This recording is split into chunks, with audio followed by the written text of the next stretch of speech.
네, 어제는 김건희 여사 특검법이 국회에서 처리됐습니다. 오늘은 이재명 대표의 공직선거법 위반 사건 1심 선고 공판이 열립니다. 네, 숨가쁘게 돌아가는 한국 정치 상황, 정치 현안들 한번 짚어보겠습니다. 조국혁신당 원내대표 황운하 의원 스튜디오에 나오셨습니다. 의원님 어서 오십시오. 네, 안녕하세요. 네, 어제 국회 상황부터 좀 질문드리겠습니다. 김건희 여사 특검법이 본회의를 통과했죠. 네, 어제 김건희 여사 특검법이 한 3번째 통과한 것 같습니다. 네.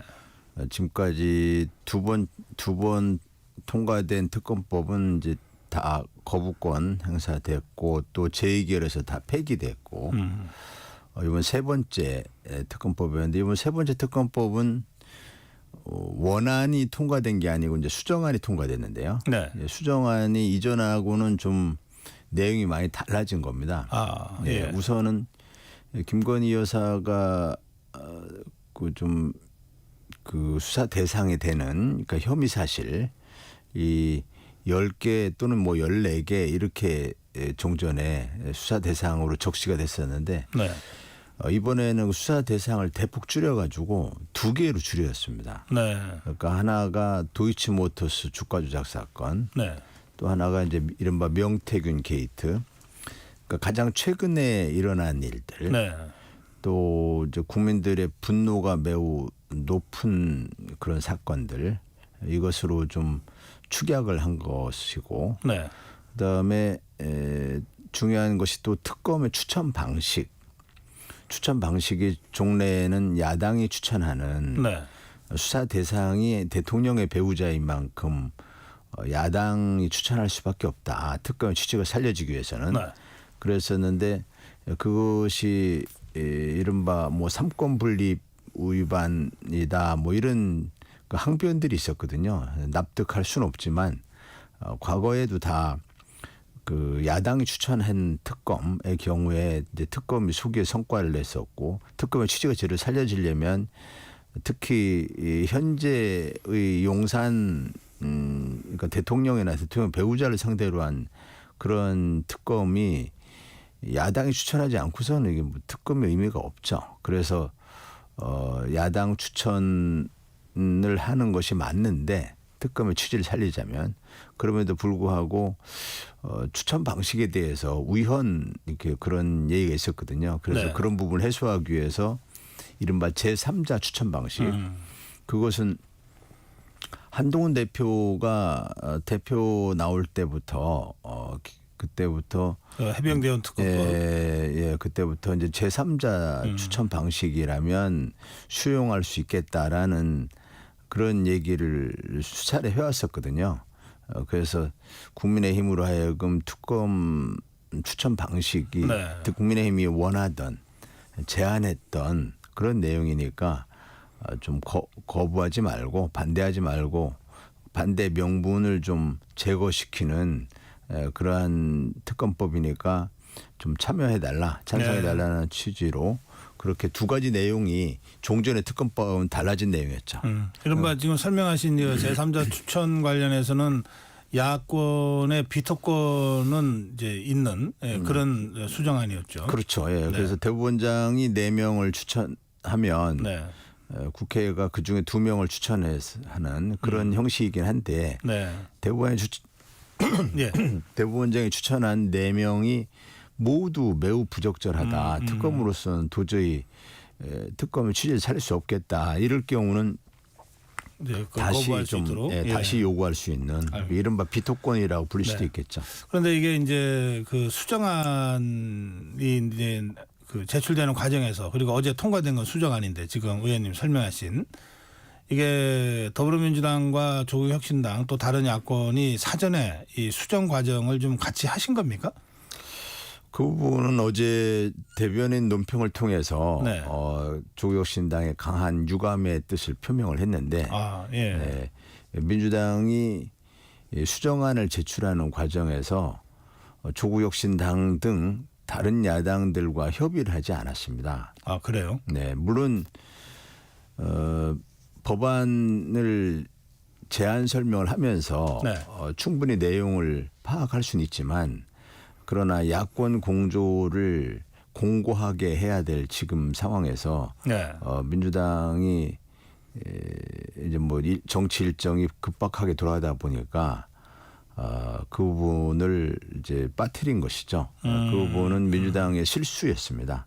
네. 민주당의 실수였다라고 민주당이 그에 대해서 사과를 했고. 아, 그래요? 네, 네. 그래서 바쁜 일이다 보면 또 그것이 좀 늦게 결정이 됐습니다.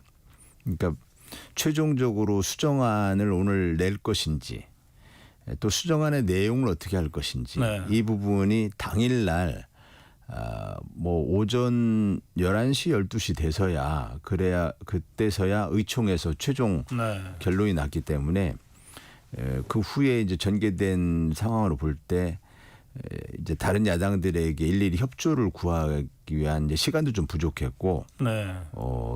뭐 협의를 하기 위한 좀 뭐 정신이 없었겠죠. 하여튼 그래서 네, 그래서 항의성 성명을 냈고 네. 민주당이 사과했다 이렇게.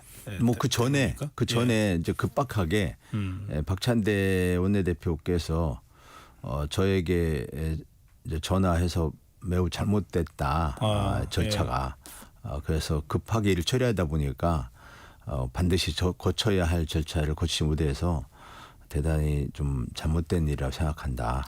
이렇게 뭐 사과 의사를 전달해 왔고 또 네. 조국 대표를 방문을 해서 네.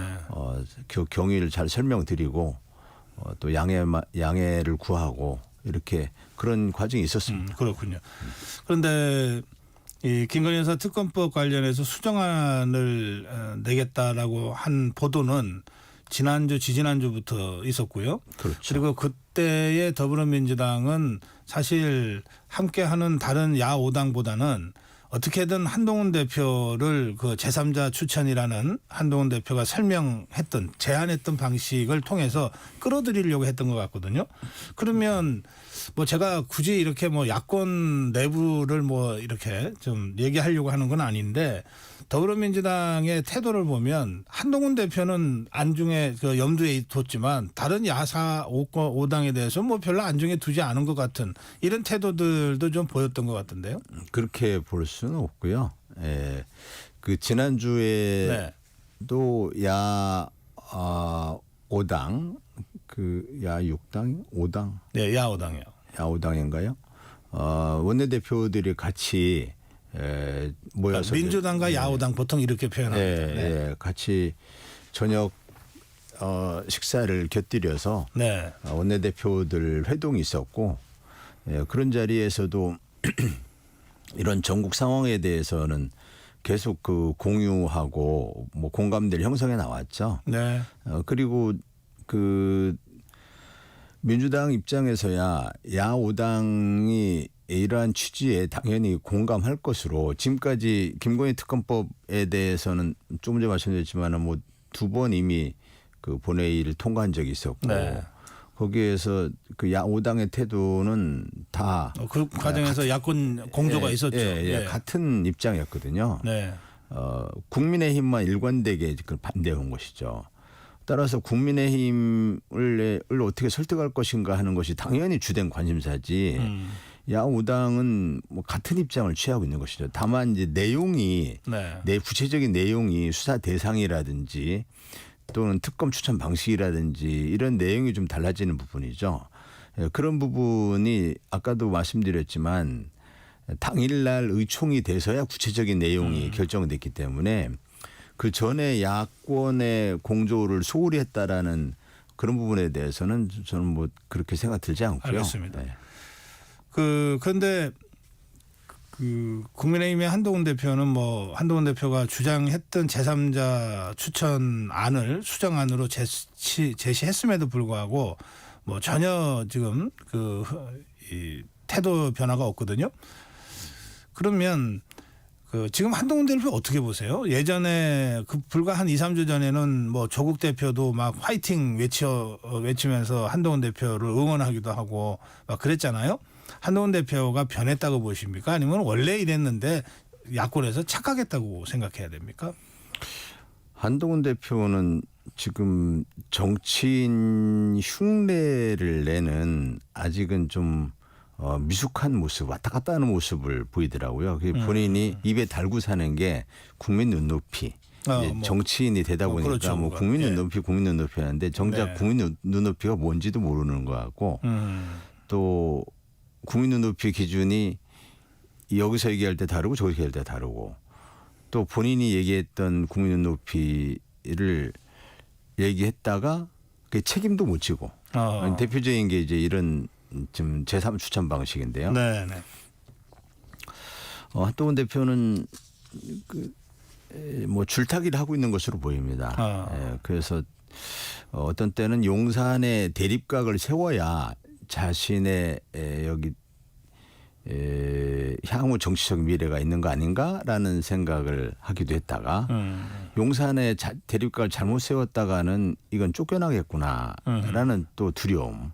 과거에 이준석 대표가 쫓겨났고 김기현 대표가 쫓겨났고 하는 그런 과정을 잘 지켜봤을 테니까 네. 그분에 대한 두려움이 있을 것이고 그런데 또 이 독자적인 어떤 자신의 영역을 구축하지 않으면 자신의 정치적 미래는 없고 네.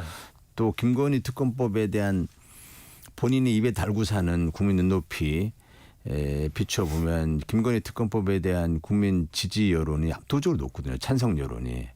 이에 대해서 이제 거부할 명분이 없는 것이죠. 그래서 뭐 최혜병 특검도 그렇고 그러다 보니까 뭐 추천 방식을 바꾸면 찬성할 수 있는 것처럼 얘기했다가 네. 그런데 또 용산에서 입장 그게 아니고 그거 찬성하면 안 된다. 또 국힘의 이제 중진 의원들이 그 관련해서 뭐 야당이 주장하는 대로 그 따라가면 안 된다. 뭐 이런 식으로 이제 제동을 걸면은 또 멈칫하고 또 뭐 없던 얘기처럼 하거나 입을 꾹 닫고 있거나 엉뚱한 얘기를 하거나 네. 그래서 도무지 신뢰할 수 없는 그런 모습을 보이고 있는데 지금의 한동훈 대표의 스탠스는 일단은 그 용산과 같이 가겠다. 네. 지금은 그래서 특검은 거부하고 특검에는 반대하고 특별 감찰관으로 대충 한번 모면해보자. 네. 이런 입장을 정리를 한 걸로 보입니다. 예. 그러면 지금 국민의힘은 어제 퇴장했잖아요. 그리고 그 대통령의 제2요구권을 건의하겠다고 하는 입장을 밝혔거든요. 그럼 이제 첫 번째, 두 번째도 대통령이 제2요구를 했는데 이번이라고 해서 안 할 리는 없고요. 그럴 경우에 재표결이 11월 28일 본회의에서 예정돼 있는데 이탈표 문제와 관련해서 지금 한동훈 대표가 더 이전에 비해서 더 강하게 이제 이걸 반대하는 이를테면은 용산과 함께 가는 태도가 좀 더 확고해졌다면 이탈표는 뭐 기대하기가 어렵겠군요. 근데 이제 그럼에도 불구하고 네. 과거와 이제 다른 점이 한동훈 대표가 이제 이탈표를 단속하려고 하는 그런 의지는 확고해 보이는데 네, 그렇게 보이죠. 예, 네. 그렇게 보이는데 실제로 그럼 이탈이 안 될 것인가? 그 부분은 좀 과거와 너무 상황이 달라져서 예. 즉 지금 상황에서 김건희 특검법을 통과시키고 김건희 여사와 손절을 하는 것이 이제 윤 대통령에 대한 탄핵을 막을 수 있는 거 아닌가라는 생각을 하는 의원들도 적지 않거든요. 네. 또 그렇게 하지 않으면 그 한동훈 대표의 국힘 내에서 입지 확보가 어렵다. 또 정치적 미래를 장담하기 어렵다. 그런 입장 때문에 한동훈 대표가 이제 머리가 아플 텐데 한동훈 대표가 겉으로는 그렇게 이탈표 단속을 철저히 하는 듯 하지만 그러나 그 속마음으로는 이른바 친한계 의원들 이런 복잡한 정치적 계산을 할 것으로 보입니다. 그래서 이탈표가 더 나올 수도 있다. 저는 더 나올 것으로 봅니다. 알겠습니다. 이 복잡하기는 한동훈 대표만이 아니고 이재명 대표나 민주당도 참 심사가 복잡할 것 같아요. 지금 조국혁신당은 20날 그 윤석열 대통령 탄핵 사유서를 광화문에서 공개하겠다고 지금 예고한 상태 아닙니까? 그러니까 조국혁신당은 가장 먼저 윤석열 대통령 탄핵 쪽으로 당이 공식적으로 지금 가고 있어요. 그런데 장애 집회를 계속하면서 더불어민주당이나 이재명 대표는 적어도 공식적으로는 탄핵이라는 단어 안 쓰고 있거든요. 그리고 탄핵이라는 주장을 하는 시민단체와도 집회는 결과적으로는 함께 하는데 거리는 두겠다고 하는 태도를 보이고 있는데 더불어민주당이나 이재명 대표의 이런 태도는 어떻게 보십니까? 조국혁신당은 12석이고 네. 민주당은 이제 170석이지 않습니까? 당의 지도부가 탄핵을 얘기한다는 것은 탄핵을 당론으로 추진한다는 것을 의미할 수 있거든요. 네. 지도부가 얘기한다는 것은. 그런데 탄핵을 당론으로 추진한다는 것은 탄핵을 발의를 해야 되거든요. 발의를 하면은 국회에서 표결을 해야 됩니다. 네. 표결을 하기 위해서는 200명의 국회의원이 확보돼야 돼요. 네. 이후에 또 헌재에서 9명 중 6명의 헌법재판관이 이에 대해서 탄핵소추안에 대해서 인용 결정을 해야 합니다. 그렇게 하지 않으면은 굉장히 큰 이제 낭패스러운 일을 겪게 되거든요. 네. 그래서 그런 여건이 성숙될 때까지 그 여건이 성숙된 이후에 그때 탄핵 열차에 올라타겠다라는 입장이죠. 예, 그런데 그 조국혁신당은 그런 여건을 성숙하게 만드는데 우리가 역할을 하겠다라는 것이죠. 네, 그러면 네. 조국혁신당은 선봉대 그렇죠. 또는 수색대 예, 그렇죠. 앞에서 길을 여는 그렇죠. 길을 열어주고 그 길을 열면 예. 이재명 대표와 더불어민주당이 이제 같이 한다. 그렇죠. 여건이 성숙되게 만들어주는 거죠. 그런 역할 분담을 예. 지금 하고 있는 겁니다. 예. 그래서 뭐 이재명 대표를 비롯해서 민주당의 의원들이 뭐 탄핵에 찬성하지 않는 의원들은 없을 겁니다. 물론 이제 탄핵은 헌정을 중단시키는 거기 때문에 가급적이 있어서는 안 되죠. 그 불행한 일입니다. 그렇지만은 그럼에도 불구하고 지금 이 상태로 정상적인 국정 운영 불가능하지 않느냐.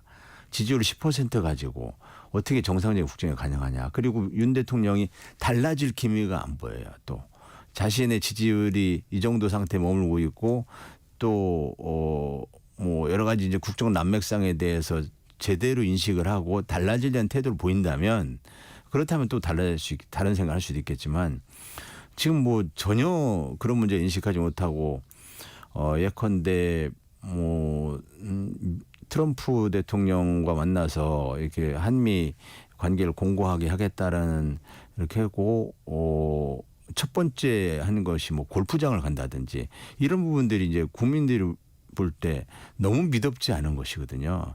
그리고 그 트럼프 만나기 위해서 골프 연습장을 골프장을 처음 찾았던 것처럼 얘기했는데 알고 보니까 뭐 8월 달에도 가고 그 전에도 가고 그랬다더라. 또 그 골프 군인들은 전부 대북 북한의 도발에 대비해 가지고 골프장을 못 가고 있을 때 대통령은 가서 골프 치고 있었다. 이런 등에 대해서 대통령이 과연 대통령으로서의 그 자리의 막중함 이런 데에 대한 인식이 정말 있는 것인지 이런 것이 너무 걱정되는 거예요. 그러니까 탄핵이든 임기 단축이든 어떤 식으로든지 조기에 정권을 종식시키는 것이 네. 나라를 위한 길이라는 생각 다 똑같이 할 겁니다. 알겠습니다. 근데 이제 국민의힘 쪽에서는 이렇게 자꾸 탄핵으로 사실상 탄핵으로 가고 있는 거고 또 조국혁신당은 이제 공개적으로 탄핵으로 가고 있는 것이 이재명 대표의 사법 리스크 또 조국 대표의 사법 리스크 또 지금 저하고 대담하고 있습니다만 우리 황운하 의원도 사법 리스크라고 하는 걸 갖고 있는데 그래서 이런 것들을 한 방에 해결하기 위해서 지금 어쨌든 대통령 탄핵하고 조기 대선으로 가고 이렇게 하려는 것 아니냐라고 국민의힘이 계속해서 주장하고 비판하고 있잖아요. 그 국민의힘의 그 주장에 대해서는 어떻게 생각하세요? 그 법원의 판결은 뭐 국민의힘도 마찬가지일 텐데 민주당이든 조국혁신당이든 법원의 판결에 승복하지 않을 방법은 없잖아요. 그래서 오늘도 이재명 대표의 1심 선고가 있고 법원이 어떠한 외부의 여론이나 외부의 압박 등에 전혀 영향받지 않고 사법부의 역할, 사법부 독립 정신에 충실해서 사법부의 역할을 충실히 다할 것이라는 믿음을 가지고 있는 것이고 또 그렇게 하지 않고서는 그런 믿음이 없이는 대한민국 유지가 될 수가 없지 않습니까? 사법부를 그럼요. 불신하면 어떻게 유지가 되겠습니까? 네, 마지막 보루인데요. 그럼요. 네. 그래서 물론 사람이 재판하는 거기 때문에 완벽하지 않을 수는 있습니다. 그래서 1심, 2심, 3심이 있는 것이고 뭐 또 재정 신청 절차도 있고 하죠. 또뭐 재심도 네, 있는 재심도 것이고. 있고요. 예, 그래서 그러한 대한민국을 지탱하는 이러한 사법 시스템은 존중되어야 하는 것이거든요. 그렇기 때문에 그 현재 진행되고 있는 이재명 대표 재판이든 조국 대표 재판이든 또 저 재판도 그렇고 네. 사법 시스템이 아무 지장 없이 진행이 되고 있지 않습니까? 네. 예, 그 뭐 방탄 뭐 이런 표현 하는데 그 의원들이 뭐라고 하든 또는 밖에서 광장에서 뭐라고 하든 재판부의 일정에는 그 영향을 주지 않고 재판부의 네. 판단에도 영향을 주지 않고 진행이 되고 있거든요. 그래서 현재 윤 대통령의 실정에 대해서 네. 그 국민들이 이제 민주당과 뭐 조국혁신당이 주장은 하고 있지만 네. 그러나 탄핵을 지지하고 있는 국민 여론 거기에 주목을 해야 되거든요. 그럼 국민들이 그러면 이재명 대표 사법 리스크를 해소시키기 위해서 탄핵을 주장하겠냐. 조국 대표 뭐 사법 리스크를 해소하기 위해서 탄핵을 주장하겠냐. 이걸 봐야죠.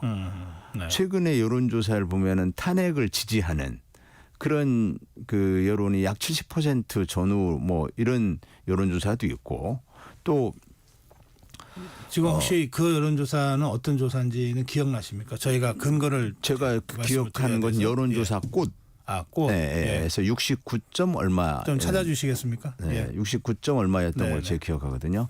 그 후에 또 있었던 걸로 제가 아는데 그건 네, 잘 모르겠고 알겠습니다. 예. 그리고 탄핵에 대한 찬성 여론조사도 그렇지만 대통령의 국정 운영에 대한 부정평가 이거를 주목해야 되거든요. 국정 부정평가 70%를 넘고 심지어 80%까지 도달하는 게 있고 윤 대통령의 국정 운영에 대한 지지율은 10%대로 떨어져 있고 그럼 이것이 전부 그러면은 이에 대한 뭐 부정평가나 대통령 지지율이 10% 나오면 이것이 전부 탄핵 알겠습니다. 사후 리스크를 해소하기 위한 국민 뜻이다. 이렇게 볼 수는 없지 않습니까? 알겠습니다. 예. 국민들 뜻에 따라서 정치인들은 국민 뜻을 대변하는 것이죠. 네.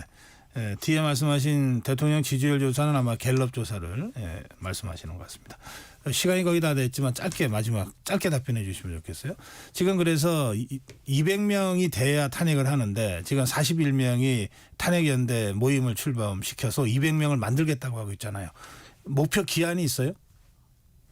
저는 한 12월 말 정도. 12월 말. 네, 그 정도 생각하고 있습니다. 알겠습니다. 오늘 여기까지 듣겠습니다. 고맙습니다. 네. 네. 조국혁신당 황운하 원내대표였습니다. 조금 전에 황운하 원내대표가 말씀하신 윤석열 대통령 탄핵 필요성 묻는 질문 여론조사 꽃이 11월 1일부터 2일까지 양일간 조사한 것이고요. 이 조사와 관련해서는 여러분들 여론조사 심의위원회 그 홈페이지를 통해서 확인하실 수 있습니다. 의원님 고맙습니다.